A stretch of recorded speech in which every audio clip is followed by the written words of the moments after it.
নামাজ পড়ছেন না সব, আমি হুজুর গুনাহ মাফ করে খাবা। কোরআনে আল্লাহ বলছে সোহাদা, আরেকবার জোরে বলা যাবে? সব থেকে আল্লাহর নবী স্বপ্ন দেখছিলেন, দেখতে দেখতে জিবরিল আলাইহিস সালাম আল্লাহর রাসূলকে নিয়ে যাচ্ছেন প্রত্যেকটা স্তরে, জান্নাতে জান্নাতে জান্নাতে, প্রত্যেকটা জান্নাত। বলে এটা কাদের জন্য? প্রথম জান্নাতে কিন্তু আমার রাসূল বলে এই জান্নাতটা কাদের জন্য? আমার নবী, আপনার নবী। এমন সব জিবরিল আলাইহিস সালাম বলে ইয়া রাসূলুল্লাহ, এই জান্নাতটা আল্লাহ পাঠাতে নামাজীদের জন্য। আরেকবার জোরে বলা যাবে? তারপরে জান্নাতে গেলে বলে এটা কাদের জন্য? তখন বলছে ইয়া রাসূলুল্লাহ, এটা হলো শুহাদা, সালেহিন, সিদ্দিকিন। সিদ্দিকিন মানে আমরা বলবেন না হুজুর আপনার নাম সিদ্দিকী বলে, শাইন সিদ্দিকী আপনারা কি না? সিদ্দিকী মানে সত্য বলনেওয়ালাদের আল্লাহ পাক এদের পরে সালেহিন বান্দাবান্দিকে এই জান্নাতের মধ্যে রাখবেন। আরেকবার জোরে বলা যাবে? সুবহানাল্লাহ। এত সুন্দর জান্নাত। এরপরে স্তর আল্লাহ রাসূল নিয়ে গেলেন, এটা কার? এই জান্নাতটা কার? বলছি ইয়া রাসূলুল্লাহ আইয়াল্লাহ ওয়ালা তাকুলু লিমান ফি সাবিলিল্লাহ। আল্লাহ কোরআনে বলেছে হ্যাঁ, বলছি যারা শুহাদা, সালেহিন, শুহাদা বান্দা ওদের করে আল্লাহ পাক এই জান্নাতে রেখে দেবেন। আর হুজুরে বলেন সুবহানাল্লাহ। তখন বলছে লাস্ট জান্নাতে গো, এই জান্নাত থেকে আমি যাব না, এবারটা কার? জিবরিল আলাইহিস সালাম মুচকে এসে বলে ইয়া রাসূলুল্লাহ আল্লাহ এটা আপনার ঘর। আরেকবার জোরে বলা যাবে না? ওরে খাবা, আমরা তো চিনতেই পারি না যত নবী আসছিলেন সব প্রত্যেকটা নবী আল্লাহর কাছে ফরিয়াদ করে বলেছিল আল্লাহ আমাকে নবী না করে আখেরি নবীর উম্মত করো। আরেকবার জোরে বলা যাবে না? তিনটাই থাকো, যেখানে থাকো না কেন রাসূলের উম্মত, আল্লাহ তোমাকে জান্নাতি করবে। আর কি করবেন? আমার নবী বলছেন তাহলে এখানে থেকে যাবে? বলে না হুজুর, আমার আল্লাহ পাক কোরআনে ঘোষণা দিয়েছেন বিসমিল্লাহির রহমানির রহিম কুল্লু নাফসিন যায়িকাতুল মউত। যখন আপনি দুনিয়া থেকে চলে আসবেন, এই আল্লাহর নবী মরে গেছে না? জোরে বলবেন না। যাদের মুখ বন্ধ থাকে জানবে ওরা নবীকে মানে না। এই নবী মরে গেছে না? নবী হায়াতুন নবী না? হাত তুলে দেখান তো দেখি কতজন বলেন হায়াতুন। দুটো হাত তুলুন, যার হাত তুলতে থাকেন জানবে ওরা 2 নম্বর মাল মুসাফে। আমার নবীর উপরে আঘাত না আসে। আল্লাহর নবী হায়াতুন নবী। আর যে হুজুরের দরবার এখান থেকে 5 মিনিটের রাস্তা হবে, 5 মিনিটের রাস্তা যে হুজুরের দরবার, উনিও হায়াতুন নবী না হায়াতুস সাহাবা। আরেকবার জোরে বলা যাবে না? উনি যখন রাসূল পাক সাল্লাল্লাহু আলাইহি ওয়াসাল্লামকে আবু জেহেল বলেছিল হে নবী মুহাম্মদ ইবনে আব্দুল্লাহ, একটা পুরা খেজুরকে নিয়ে উড়ে যাওয়া খেজুরকে নিয়ে বলছে আবু জেহেল বলছে হে মুহাম্মদ ইবনে আব্দুল্লাহ, এই খেজুরটা থেকে তুমি যদি 4 বার করে তোমার হাত ধরে কালেমা পড়ো। আমার রাসূল সাল্লাল্লাহু আলাইহি ওয়াসাল্লাম আল্লাহর কাছে বলছে আল্লাহ ইজাতে রাজি, আমি রাসূল কাছে রাজি, বিসমিল্লাহ বলে ভরে দিয়ে উঠে দিয়েছেন, গাছ উঠে গেছে। আরেকবার জোরে বলা যাবে না? মুহাম্মদ ইবনে আব্দুল্লাহ কত বড় জাদুকর, পুরা খেজুর থেকে সে আজকে গাছ বার করে দিয়েছে। একটা বেদানা খেজুর আছে, দানা কি খেয়েছেন না? অনেক বেদানা।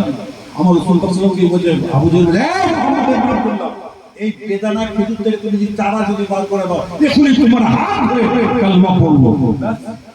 আল্লাহ নবী হাতে দিয়েছেন, আমার রাসূল সাল্লাল্লাহু আলাইহি ওয়াসাল্লাম হাতে দিয়েছেন, বেদানা খেজুর তৈরি হয়ে গেছে। আর যদি বলা যায়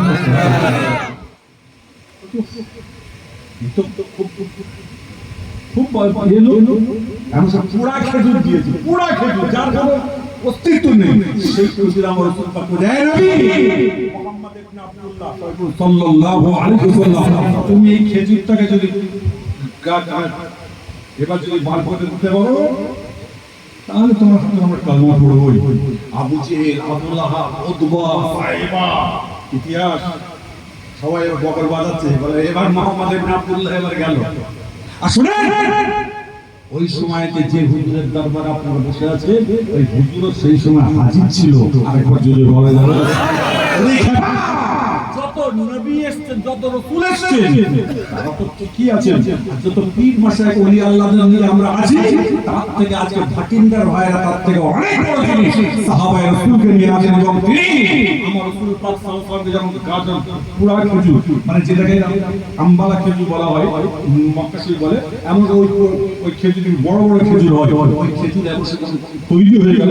তখন আব্দুল্লাহ কি হয়েছে, চারটা দুটো করতে বলতো, যখন বলে যে যখন আল্লাহ নবী তুমি আল্লাহর হুকুমে তুমি দুটো হয়ে যাও, যখন এই দুটো হয়ে গেছে তখন আবু জেলের লোকজনেরা, আবু জেলার কয়েকদিন ছাড়া সবাই আল্লাহর নবীর হাত ধরে কালমা পড়ে মুসলমান ঈমান এনেছিলেন। আরেকবার জোরে বলা যাবে ওই সময়তে হুজুর তিনি সেখানে হাজির ছিলেন। আরেকবার জোরে বলা যাবে আরেকটু উচ্চ আওয়াজে জোরে বলে। মা বোনেরা ভাইরা বসাতেন, আপনাদের নসিব হলো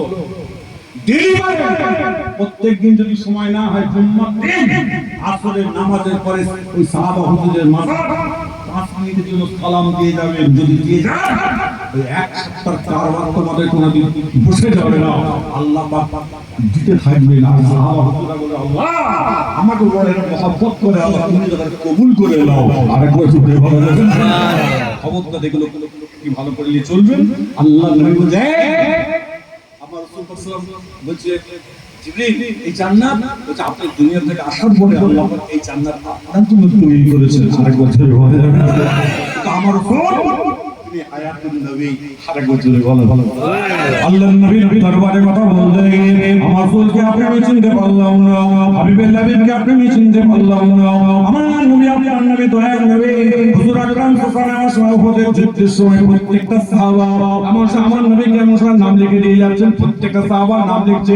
এমন সময় আপনার কি হলো, আমার রাসূল পাকের দরবারে একজন খোড়া সাহাবা আল্লাহর নবীর দরবারে এসে সালামটা দিয়ে বললেন ইয়া রাসূলুল্লাহ আপনি আমার নামটা লিখে নিন। আমার নবী আপনার নবী দয়া করে বললেন এই খোড়া সাহাবা তুমি বাড়ি চলে যাও। না না না তোমার নামটা আমি লিখতে পারবো না, কোনোদিন লিখতে পারবো না।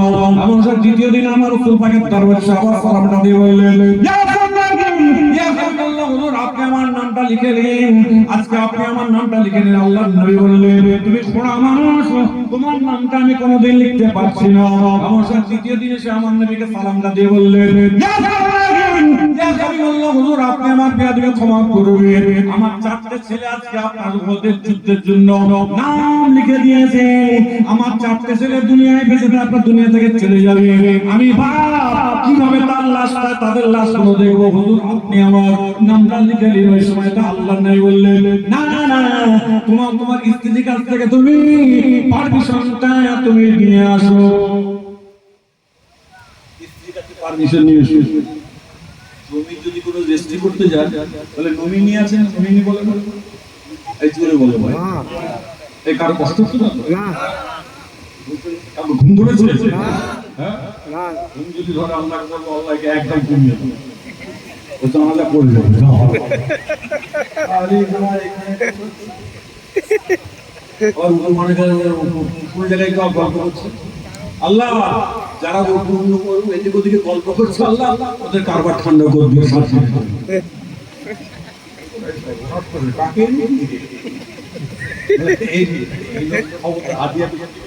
বলে কেন বলে দিলে আমার আসন বললে বলে আমার যাব কত বাবা ভালো হয়ে চলবে।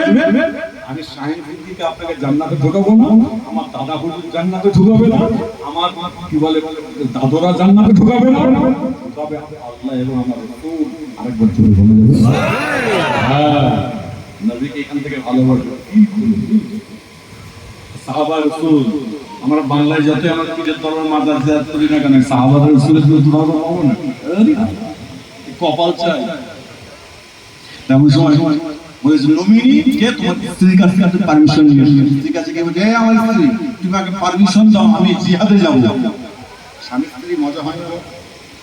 এই জোরে বলো স্বামী স্ত্রী মজা হয় না? খারাপ হয়েছে মজা কি কথাবার্তা বলে না? আর জোরে বলো না রে ভাই। ও আচ্ছা সামনে তো সব বিয়ে হয়নি তারা আমারও তো মাথা আমারও তো মাথা খারাপ যাই হোক মহাবিপদ যাই হোক। এমন স্ত্রীর কাছে বলছে তুমি আমাকে পারমিশন দাও।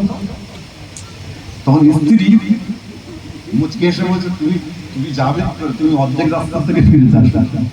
পড়ালো ওই সময় একজন সাহাবাটা খোঁড়া সাহাবা, এমন সময় তিনি সেখান থেকে বিদায় নেন। স্ত্রীর কাছ থেকে বিদায় নেওয়ার পূর্বে আমার আল্লাহ পাকের দরবারে হাত দুটো তুলে দোয়া চেয়েছেন। কি বলে দোয়া চেয়েছেন তা তো জানি না। আমার নবী, আপনার নবী, দয়ার নবী হুজুর আকরাম সাল্লাল্লাহু আলাইহি ওয়াসাল্লামের দরবারে এসে বললেন, ইয়া রাসূলুল্লাহ, ইয়া হাবিবাল্লাহ, আজকে আমার স্ত্রীর কাছে পারমিশন নিয়ে এসে আল্লাহর নবী নামটা লিখে নিয়েছেন। ওই খোঁড়া সাহাবা এমন সময় তিনিও চলে গেছেন। আপনার কি বলে, তিনিও জিহাদে গেছেন। এমন সকল সাহাবারা যখন জিহাদে চলে যায়, জিহাদের ময়দানে যখন প্রত্যেক সাহাবাটা দুনিয়া থেকে বিদায় নিয়ে নিয়েছেন, আমার নবী, আপনার নবী, দয়াল নবী হুজুর আকরাম সাল্লাল্লাহু আলাইহি ওয়াসাল্লাম এমন সব প্রত্যেকের জানাজার নামাজটা পড়িয়ে দিয়ে বললেন, এই সাহাবারা, মেয়েরা তোমাদের স্বামীগুলোকে, তোমাদের ছেলেগুলোকে চিহ্নিত করে নিয়ে গিয়ে তোমাদের এলাকায় নিয়ে গিয়ে তোমরা দাফন করে দাও। ওই খোঁড়া সাহাবার স্ত্রী এসেছেন, আসার পর তার চারটে ছেলের লাশকে তোলা হয়েছে। এমন সব তার স্বামীর লাশটাকে তুলছে, এমন সব তুলতে পারছেন না। দুজন, তিনজন, চারজন, পাঁচজন, সাতজন মিলে এমন সব লাশটা যখন তুলতে পারেন নাই, আমার নবী, আপনার নবী, দয়াল নবীর দরবারে গিয়ে আমার সবাইকে সালামটা দিয়ে বললেন, ইয়া রাসূলুল্লাহ, হুজুর আপনি আমার বিয়াদবি ক্ষমা করে মাফ করে দেবেন। আজকে আমার স্বামীর লাশটাকে আমি তুলতে পারছি না। আমার নবী, আপনার নবী, দয়াল নবী বললেন, এই মেয়ে, তোমার কাছে আমি একটা প্রশ্ন করি, তোমার স্বামী যখন তোমার কাছ থেকে পারমিশন নিতে গিয়েছিল, তুমি কোনো কথাবার্তা বলেছিলে? উল্টো পাল্টা কোনো কথাবার্তা বলেছিলে কি বলো? বলে, হুজুর বিয়াদবি ক্ষমা করবেন, স্বামী স্ত্রী মজা হতেই পারে, এমন স্বামী মজা করে বলেছিল তুমি অর্ধেক রাস্তা থেকে ফিরে আসবে। ওই সময় তোমার স্বামী তোমাকে কিছু বলেছিল কি বলো? না না না হুজুর, আল্লাহ পাকের দরবারে দুটো হাত তুলে দোয়া চেয়েছিলাম, তা কিছু আর কিছু জানি নাই। আমার নবী, আপনার নবী, দয়া করে বললেন, এই মেয়ে, তোমার স্বামী আল্লাহ পাকের দরবারে হাত তুলে বলেছিল, আমার আল্লাহ, আমি খোঁড়া বলে আমার স্ত্রী আমাকে অবহেলা করলো, আমি যেখানে দুনিয়া থেকে বিদায় নেব, কাল কিয়ামতের দিন আমি সেই জায়গা থেকে উঠবো। ইয়া রাসূলুল্লাহ, আল্লাহ আজকে তোমার দরবারে হাত তুলে দোয়া চেয়েছিলাম। আমার রাসূল বললেন, এই মেয়ে, তুমি সরে গেল, তোমার স্বামীর লাশটা তুমি তুলতে পারবে না। তোমার চারটে ছেলের লাশকে তুমি তুলে নিয়ে চলে যাও, উঠে করে নিয়ে চলে যাও। তোমার সাথে কাল কিয়ামতের দিনে এই জায়গা থেকে আল্লাহ পাক তিনি তুলবেন। এই জায়গা থেকে আল্লাহর নবী, আমার আল্লাহ পাক তিনি তোমার স্বামীর জবানের কথাগুলোকে আমার আল্লাহ পাক কবুল করে নিয়েছে। এই মেয়েরা যারা মাইকে শুনছো, যারা মোবাইলে শুনছো, খবরদার সাবধান। স্বামী যতই খারাপ হোক, একটু ভালোবাসা দেবে, একটু ভালোবাসা দেবে। অটোমেটিক্যালি আল্লাহ পাক আমাদের দিলের মধ্যে, ছেলেদের দিলের মধ্যে এমন একটা ভালোবাসা দিয়েছে না, অটোমেটিক্যালি এমন ভালোবাসা তৈরি হয়ে যায়। আল্লাহ বলে, যাও, তোমাদের দুজনকে আমি আল্লাহ জান্নাতি বলে কবুল করে নিয়েছিলাম। আব্দুল্লাহ আরেক মঞ্জুর বলে যাবে না, কাল কিয়ামতের দিনে তোমার স্বামীকে তুমি তুলতে পারবে না। শুনে রেখে দাও, তোমার স্বামী তুমি কিন্তু কিয়ামতের দিনে আল্লাহ পাক এখান থেকে তুলে তোমার স্বামী জবানের কথাগুলোকে আল্লাহ পাক ডাইরেক্ট কবুল করে নিয়েছেন। আরেকবার জোরে বলা যাবে না? আল্লাহর নবীর দরবারে কথা বলতে গিয়ে, জিহাদের কথা বলতে গিয়ে, আমার নবী, আপনার নবী, দয়ার নবীর হুজুর আকরাম দরবারে কথা বলতে গিয়ে, হুনাইনের যুদ্ধের সময় আল্লাহর নবী আমার সময় আবু হুযায়ফা রাদিয়াল্লাহু তাআলা আনহু কেমন তিনি বললেন, এই আবু হুযায়ফা, তাকে চিঠি লিখেছে, আমি তিনি আমার রাসূল পাক তিনি চিঠি লিখে দিয়েছে, আসসালামু আলাইকুম, সালামটা দিয়ে লিখেছে, আনা মুহাম্মদ রাসূলুল্লাহ সাল্লাল্লাহু আলাইহি ওয়াসাল্লাম। এই সাহাবা হুযায়ফা, হুনাইনের যুদ্ধে তোমাকে প্রধান সেনাপতি করতে চাইছে, তুমি আমার কাছে চলে আসো, তুমি যে অবস্থায় আছো আমার কাছে আসো। ওই বলে হুযায়ফার বিয়েটা মাত্র হয়েছে, বিয়ে পড়ানো হয়েছে, ফরমা দেওয়া চলছে, আমার সাথে খাওয়া দাওয়া কমপ্লিট হয় না। ওই সময় তো সাহাবাটা গিয়ে আমার সাথে চিঠিটা যখনই আল্লাহ রাসূল চিঠিটা দিয়েছে, দেওয়ার সঙ্গে সঙ্গে হুযায়ফা তিনি এদিক ওদিক তাকাচ্ছে। আমি বলে, আমি চলে যাব। হুযায়ফার বড় ভাই বলে, না না না, আমার নবী, তোমার নবী দয়া করে বলেছেন, মান হাব্বা সুন্নতি ফাকাদ আব্বানি, আমার হাব্বানি খানা মাহফিল জন্য। এটা অন্য কারো সুন্নাত নয়, এটা আল্লাহর নবী সুন্নাত দেখা করা, বিয়ে করাটা। আমি রাসূলকে আমি খবর পাঠাচ্ছি, তুমি 3 দিন পরে যাবে। না না না, আল্লাহর নবী বলেছে আমাকে এখনই চলে যেতে হবে। আমার সাথে কেউ আর যেতে দিচ্ছে না। আমার সাথে যখনই উঠলি আল্লাহর নবীর দরবারে হুযায়ফা রাদিয়াল্লাহু তাআলা তিনি গিয়ে হাজির হয়ে গিয়েছে।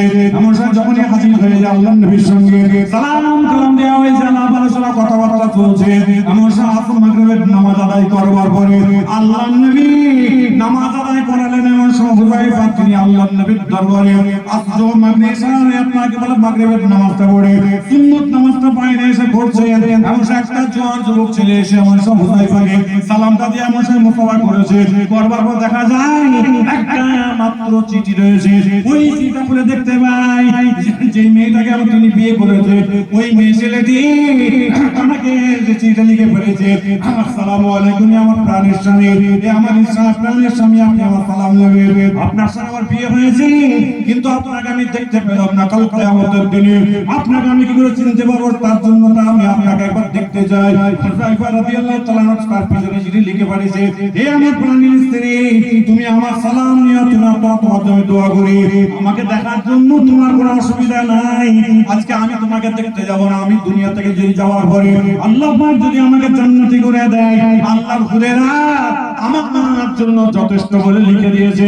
আমার নবী আপনার নবী দয়ার নবী ফজরের আওয়াল ওয়াক্তে তারপরে সাহাবাদের প্রত্যেককে যুদ্ধের পোশাকটা পরে দিয়ে ফজরের নামাজ আদায় করলেন। আমার নবী আপনার নবী দয়ার নবী বললেন, এই হুযায়ফা, তোমার স্ত্রীর কাছ থেকে তুমি বিদায় নিয়ে এসেছো কি বলো? ওই হুযায়ফা রাদিয়াল্লাহু তাআলা বললেন, ইয়া রাসূলুল্লাহ, আমার স্ত্রীর কাছ থেকে আমি বিদায় নিয়ে আসি নাই, যাও তুমি বিদায়টা নিয়ে আসো। হুযায়ফা মুখটা নিয়ে চলে গেলেন। যাওয়ার সঙ্গে সঙ্গে হুযায়ফা রাদিয়াল্লাহু তাআলা এমন সালামটা যখন দিয়েছে, এই সময় যখন চিৎকার করে দিয়েছে, হুযায়ফা রাদিয়াল্লাহু তাআলা স্ত্রী মনে মনে ভাবছে, না না না, এই সালামটা অন্য কারো সালাম না, এটা আমার স্বামীর সালাম। এমন সময় স্ত্রী যখন ছুটে এসেছে, সালামের উত্তরটা দিয়ে বলে, আপনি কি আমার প্রাণের স্বামী? অবশ্যই তোমার আমি প্রাণের স্বামী, তুমি আমাকে বিদায় দাও, বিদায় দাও। না না না, আপনি একটুখানি নেবে পড়েন, আপনাকে একটু শরবত করে দিয়েছি। না না, শরবত খাওয়ার টাইম নাই। বলে, আপনার জন্য আমি আল্লাহ পাকের দরবারে দুটো হাত তুলে দোয়া চেয়ে যাই। দোয়া চেয়েছি কেন আমি আমার জানা আছে, যে হুনাইনের যুদ্ধের যে আপনার সেনাপতি হবে, তাকে দুনিয়া থেকে বিদায় নিয়ে চলে যেতে হবে, আপনাকে আমি দেখতে পাবো না। বলে, খবরদার, দোয়া চাইতে হবে না, আমাকে বিদায় দাও। ওই সময় মেয়ে আপনার স্ত্রী মহব্বতের সঙ্গে চোখ দিয়ে পানি বার করতে করতে বলে, আলবিদা আলবিদা আলবিদা। যখন বলেছে, বলার সঙ্গে সঙ্গে আল্লাহ তোমাকে আমি বিদায় দিলাম, বিদায় দিলাম। আমার নবী আপনার নবী দয়ার নবীর কাছে যাওয়ার পর আমার রাসূল বললেন, এই হুযায়ফা, তুমি তোমার স্ত্রীর কাছ থেকে বিদায়টা নিয়ে এসেছো, একটুখানি বলে দাও। বলে, ইয়া রাসূলুল্লাহ, ইয়া হাবিবাল্লাহ, আমার স্ত্রী আমাকে বিদায় দিয়েছে এবং আলবিদা বলে দিয়েছে। আমার নবী আপনার নবী দয়ার নবী বললেন, এই হুযায়ফা, তোমার রাসূল তোমার স্ত্রী যখন তোমাকে বিদায় দিয়ে দিয়েছে, আমার আল্লাহ পাক তোমাকে জান্নাতি বলে কবুল করে নিয়েছে। তোমাকে তোমার স্ত্রী বিদায় দিয়েছে, আল্লাহ তোমাকে জান্নাতি বলে কবুল করেছে। আরেকবার যদি বলে, অনেক অনেক মনীষা বিচারে আল্লাহর দরকার, নবীকে দরকার, আমাদের খুব বড় বড় কথা বলে। ওরে খাবা, ঘরের বউটাকে ঠিক করো। ঘরের বউ যদি অন্তর থেকে দোয়া চাই, আর তুমি যখন আপনি চুলার মধ্যে চোখ দিয়ে এক ফোঁটা করে পানি বার করে দেয়, ব্যাস, আর চিন্তা হবে না। কিন্তু মেয়েটাকে দেখতে হবে, ওর বেটা 2 নম্বর নয় তো, আবার যাচ্ছে যাচ্ছে যাক, আমি আনন্দ চোখ দিয়ে পানি বার করছি। আজকাল ছেলেরা হয়েছে কি, ও আল্লাহ, ছেলের বাপ মা দেখে শুনে দিয়েছে, ও আল্লাহ, ছেলে ঘাটিন্দায় চলে এসেছে, ও আল্লাহ, ওইদিকে বৌমা দেখছি দিন রাত phone busy busy busy busy. ছেলেকে মা ফোন করে বোঝাই, বেটা, মা বাবা কি হয়েছে, আব্বা মা, তোর বউ সব সময় ব্যস্ত ফোন।